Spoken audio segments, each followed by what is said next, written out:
Hello, and welcome to Freya's Tropical Garden. As we're starting to get to the end of the year, there's plenty of plants dying back to ground level, and a lot of things have now come in ready for winter. We're expecting temperatures to really drop from next week, so I hope everybody out there is protecting their plants. Here's what we've got coming up for you on today's episode. Part 2 of Birmingham Botanical Gardens features the Mediterranean house and the Arid house. And I take a look at some hardy agaves that can survive UK winters. Finally, I draw the results of my last competition, and I introduce the new competition to win a Jacaranda mimosifolia. But first, let's take a look at what's changed in my garden since the last episode.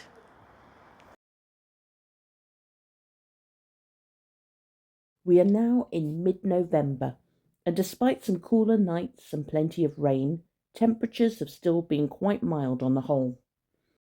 A lot of the plants in the garden are starting to die back to ground level, and deciduous trees losing their leaves, so many of those beautiful autumnal colours are starting to disappear.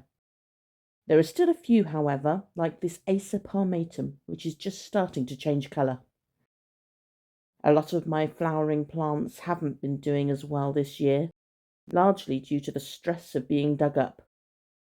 And although some dahlias still have flower buds that haven't opened yet, there haven't been any flowers from them this month, and I suspect it's getting too cold for them to open now.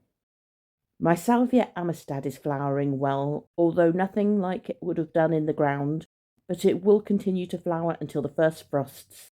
I need to take some cuttings of this now as insurance against a harsh winter. My Alstroemeria intercantia Bryce has continued to produce the most beautiful flowers since I bought it at the end of June, and it has not dipped even though I haven't deadheaded it or fed it once. However, now it is coming to the end of its flowering season. My Correa Marian's Marvel is of course a reliable winter flowerer, and if you watch my videos on a regular basis, you'll know that this plant is one of my favourites over the winter months. Another plant that really stands out in winter is my Pseudopanix Gecko Gold. This beautiful striking foliage remains evergreen throughout winter and is hardy if you live in the warmer parts of the UK. Earlier this month, my gingers, Hedychium coccineum and Hedychium densiflorum, produced some lovely orange flowers.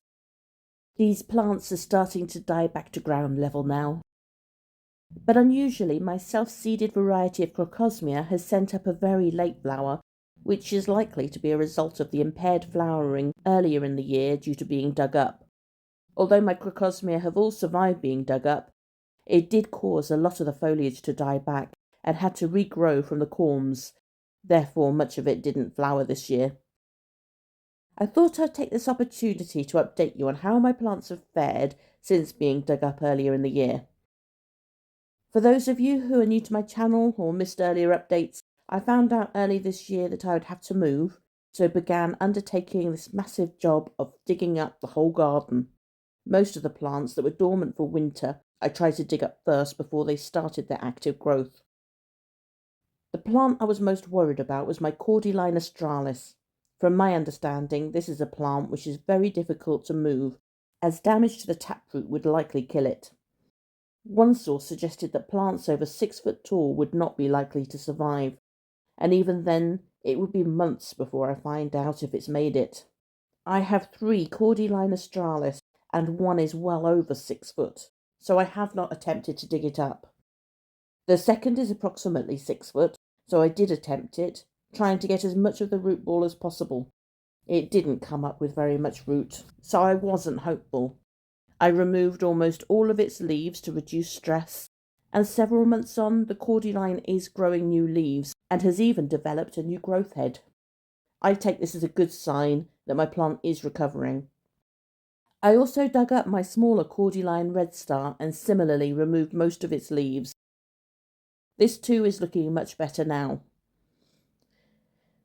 So far, all of my palm trees are looking like they're tolerating the transition. I was reasonably confident with these, as I have previously dug up and moved my Camarops humilis palm. I know this set back its growth, but it still looked relatively happy. And my Brahia amata had only been in the ground for about 5 months over winter, so it would not yet have put down many roots. My established palms were more difficult to dig up, and again I know this would have set back the growth. My hope was that I might move quickly so the plants could quickly re-establish themselves in their new environment. However, at present it's now uncertain that I will be moving, possibly not for another 2 years. So the challenge may be maintaining them in pots, particularly plants like my Echium Hybrid, which don't like growing in pots. They also don't like being moved, so it was very important that I dug it up while it was still small and tried not to disturb the roots. As you can see, so far it seems to be coping okay with the transition. In some cases, I ended up with extra plants after digging them up. My Paulownia tomentosa had just been coppiced to near ground level before it was dug up. Paulownia are very fast growing and should have reached at least 6 foot tall this year.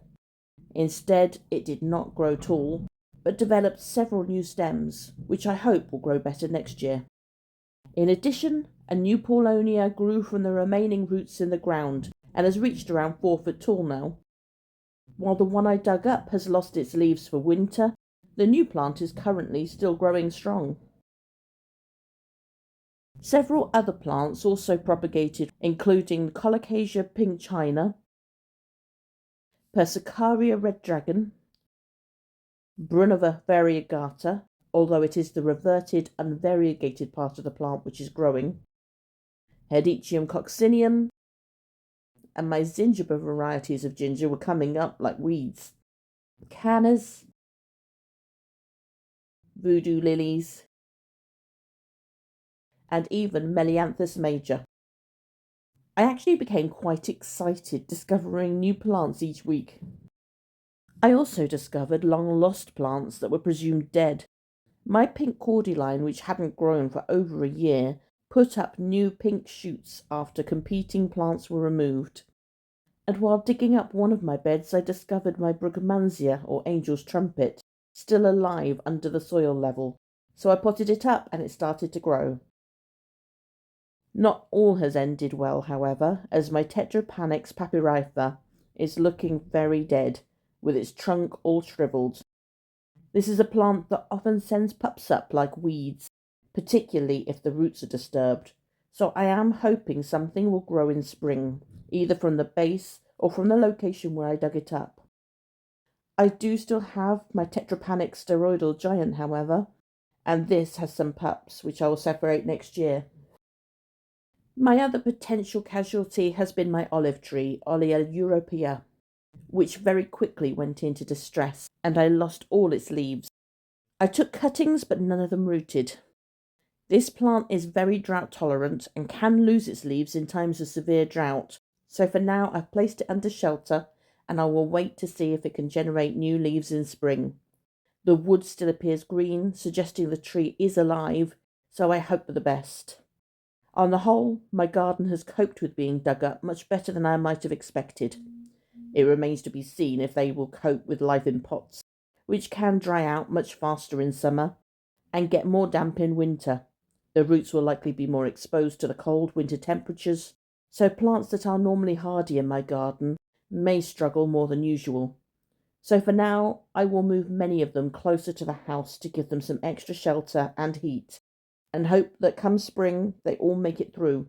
In the meantime, the saga of whether I will move or not next year continues. Watch this space. Coming up next, I go to Birmingham Botanical Gardens for part 2 of my latest series.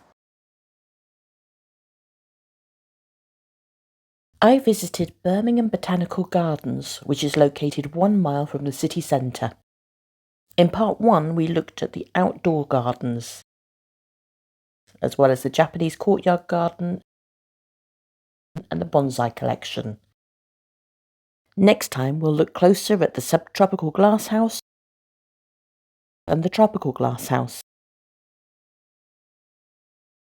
But in this video, we'll focus on the Mediterranean house and the Arid house. The Mediterranean house is styled on Victorian conservatories or orangeries and houses several citrus varieties, as well as cyclamen, Aeoniums, and other plants in keeping with the Mediterranean style. The arid house is planted with several cacti and succulents from Africa, America and Australia, as well as other drought-tolerant plants. From October to March, the plants in the arid house are not watered at all, and temperatures are kept to 7 degrees C. Now I'll take you through some of the plants that you can find in these two glasshouses.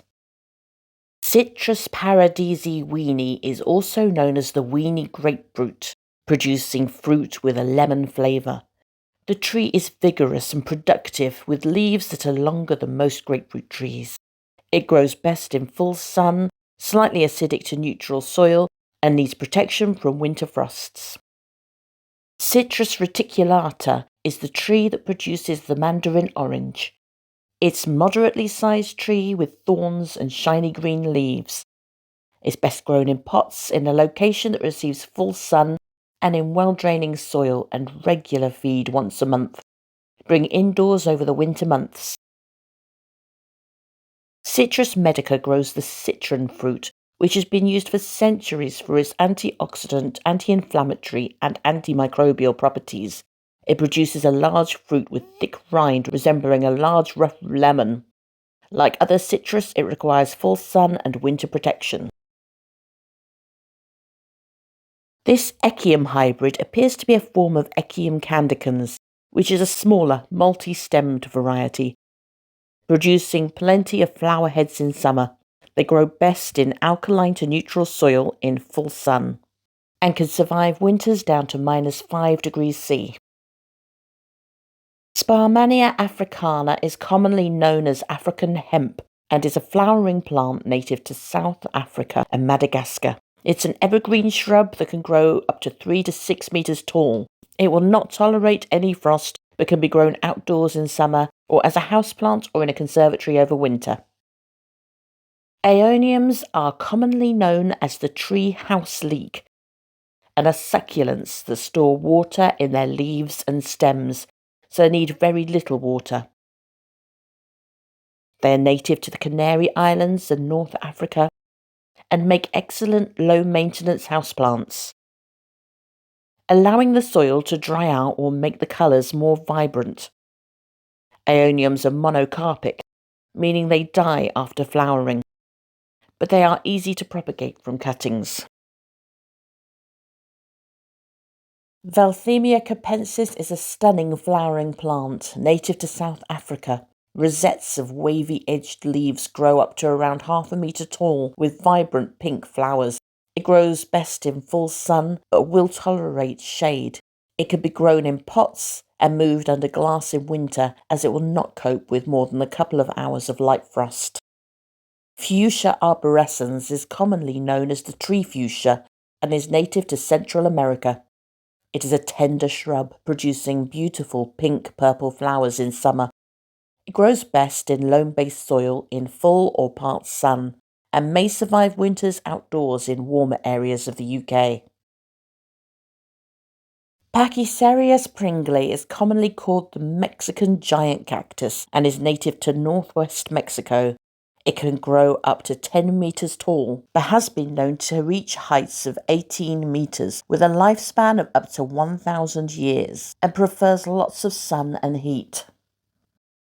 Ferocactus Herrerae is commonly known as the twisted barrel cactus and is native to Mexico.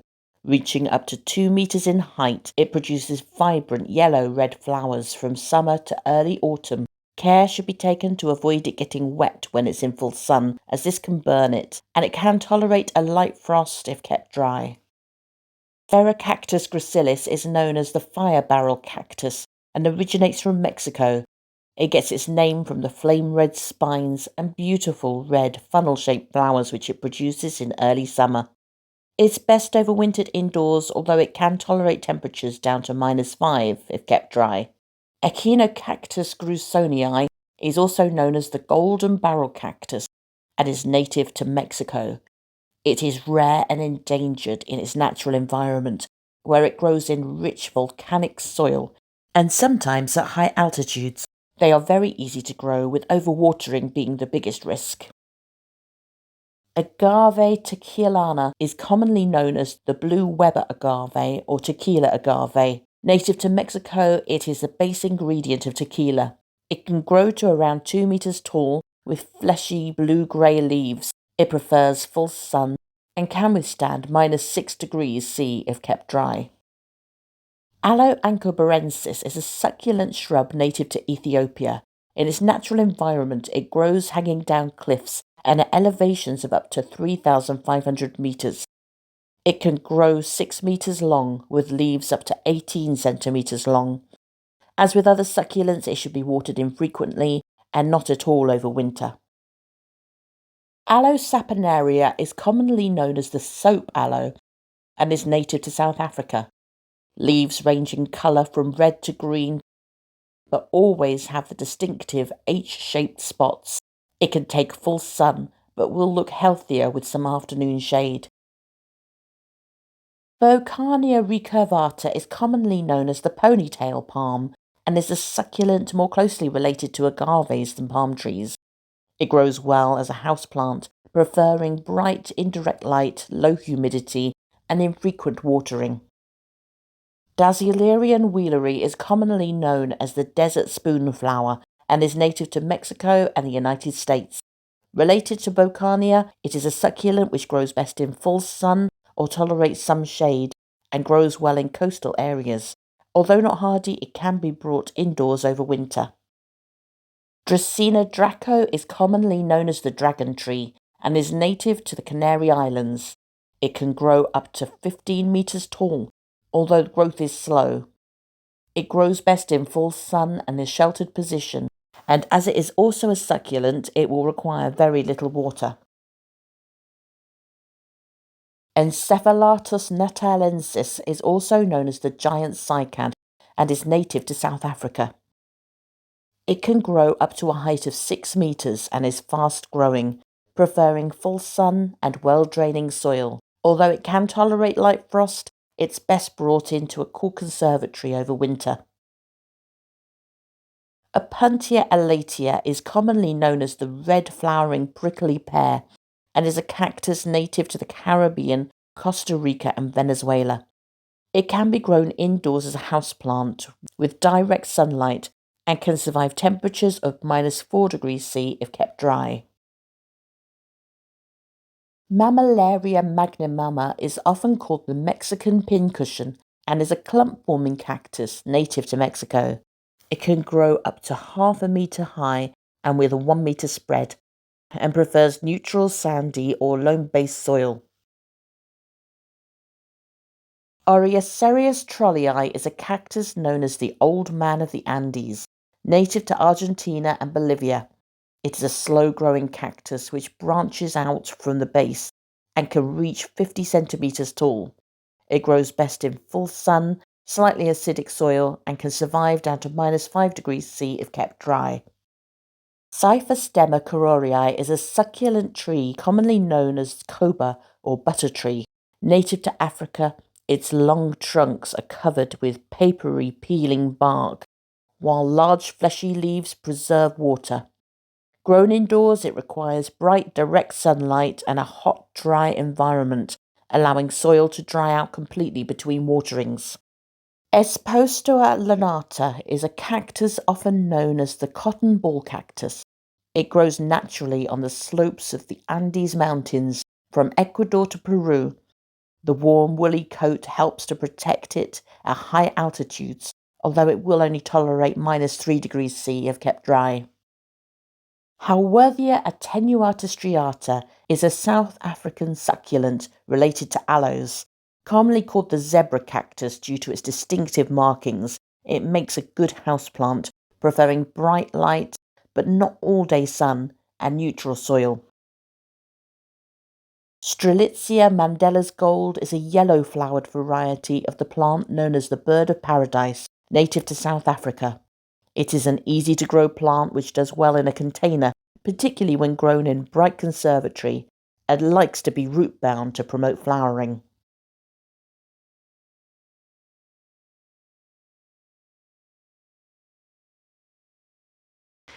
Next up, we take a look at some hardy agaves that can be grown outdoors in the UK.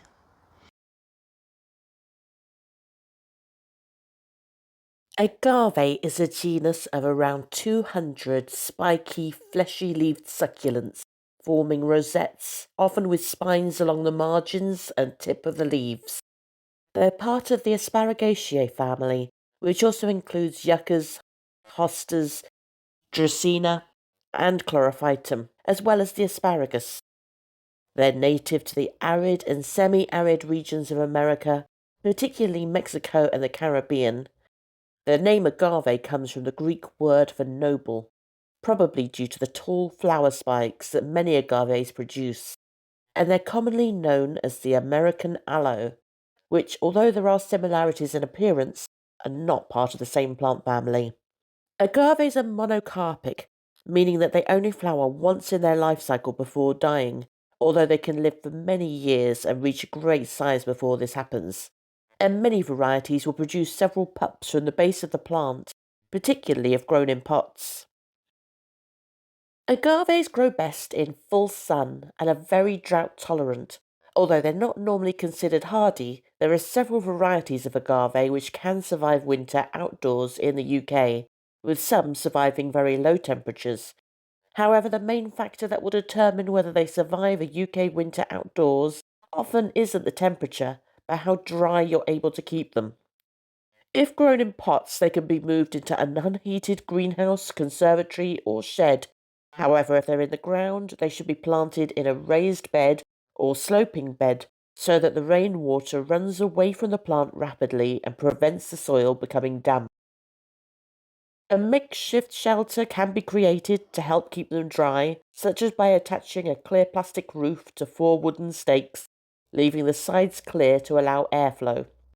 Good drainage is also very important for making sure agaves remain dry throughout winter.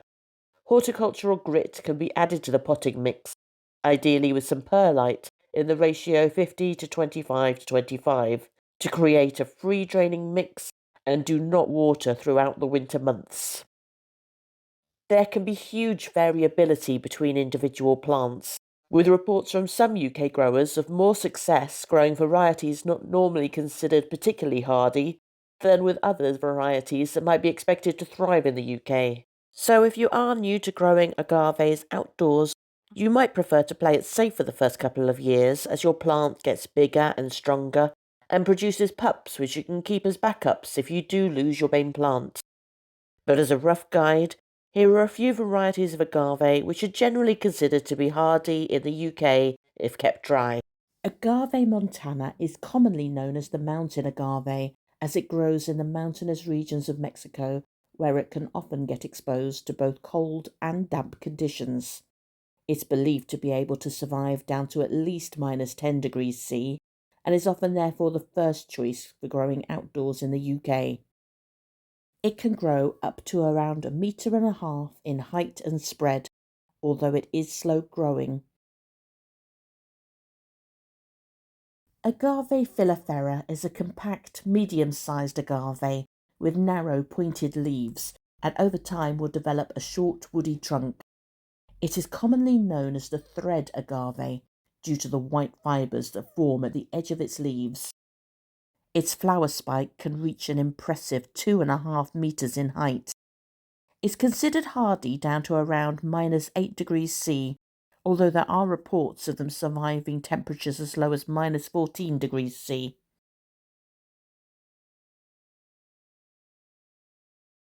Agave lapantha is commonly known as the thorncrest century plant and is a smaller variety, growing to around 2 to 3 feet in height and spread. It has dark green leaves and a centre stripe down the middle, although there are other varieties with different variegation. It is considered to be hardy down to around -10 degrees C and is naturalised in the Mediterranean. Agave salmiana is also known as the green maguey and has been naturalised in South Africa, Italy, Spain and the Canary Islands. It's one of the largest varieties of agave which can be grown in the UK, growing to 3 or more metres across and nearly as tall. Leaves are grey-green with spines along the edges. It should withstand temperatures down to -8 degrees C. Agave parii, or Parry's agave, is a grey-green variety with a distinctive spine at the tip, usually dark brown or black, but it can be lighter in colour. It is a smaller agave variety, growing to 70 centimetres in diameter, and it's a compact form which makes a lovely contrast when grown with other agaves. It can withstand temperatures down to -10 degrees C. Agave Siciliana is also known as the sisal and is used in making rope and twine due to the stiff fibres it produces. Rigid grey-green leaves can grow between 2 to 6 foot long with spines along the edges and a dark brown tip. The flower spike reaches up to 6 metres tall. It's been naturalised in several countries and is considered invasive in South Africa. Grown in the UK with adequate protection, it can take lows of -5 degrees C. Agave ovatifolia is commonly known as the whale's tongue agave. The leaves are blue-grey in colour, with wide, elliptical to oval shape, which can be 20 to 24 centimetres wide, and edged in light brown spines. The agave can grow to 1.5 metres tall and 2 metres wide. It can tolerate heavy frosts, and the iced heart variety can even tolerate -15 degrees C. Agave Americana marginata, or variegata, is also known as the century plant. The striking yellow margins on this agave make it a very architectural plant, and as it grows the leaves twist, making it very recognisable. It can tolerate temperatures down to -8 degrees C. The white variety, Agave Americana media picta alba, can survive to -5 degrees C. Agave franciscanii is likely to be another variety of Agave Americana, known as the blue agave. It is a majestic blue-grey agave with spiny-edged leaves which arch gracefully. It's a slow-growing plant but can reach over 2 metres tall and 3 metres wide. It's believed to be able to withstand temperatures of at least -5 degrees C. Agave deformis is an attractive agave that has long green leaves with a silvery green stripe down the middle, which tend to wave, making them appear deformed as the name suggests. It can grow 18 inches tall and 2 foot wide, and is a clump-forming variety of agave, closely related to the Lapantha. It can reportedly take temperatures down to -9 degrees C. Agave nigra is commonly known as the sharkskin agave and is a smaller agave, growing to 60 centimetres in diameter. Agave nigra is a hybrid between Agave scabra and Agave Victoria reginae, both of which can be grown in warmer areas of the UK. If grown in containers, it will need a large pot to develop its full potential, and should tolerate temperatures of -5 degrees C to -9 degrees C. Agave geminiflora is also known as the twin-flowered agave, due to the fact that when it flowers, it produces its flowers in pairs. Smooth-edged leaves are much narrower than many other agave varieties, ending in a sharp tip. The leaves are edged with fine thread-like filaments and can potentially irritate skin. It's thought to be hardy down to around -5 degrees C. Agave stricta, or the hedgehog agave, can grow 70 centimetres in height and is a clump-forming agave which unusually can flower many times before it dies.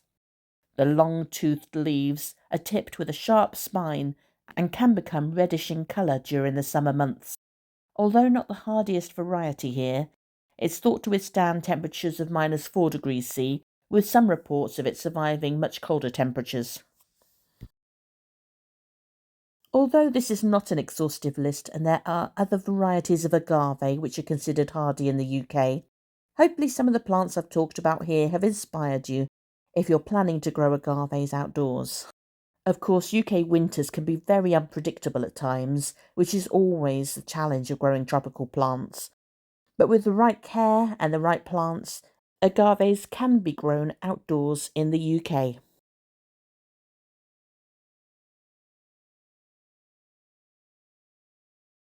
Now it's competition time, and there's going to be another chance to win a prize as well as the draw from the last competition.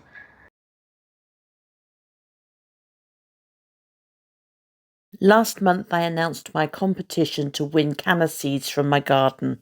I have 10 prizes available in this competition, and I've had 10 entries. So everyone who entered has won canna pattern seeds. Congratulations to everyone who's entered. However, there's an additional prize for the winner to win some seeds from my pink variety of canna. So for this prize, I'm going to spin for a winner. Good luck to everybody.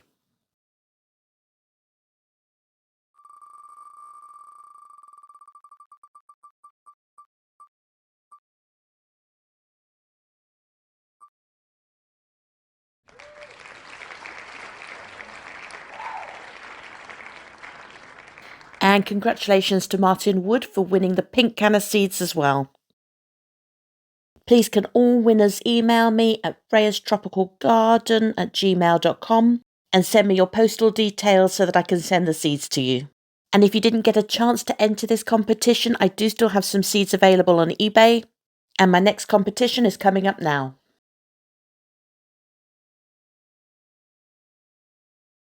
Jacaranda mimosifolia is a beautiful tree native to South America.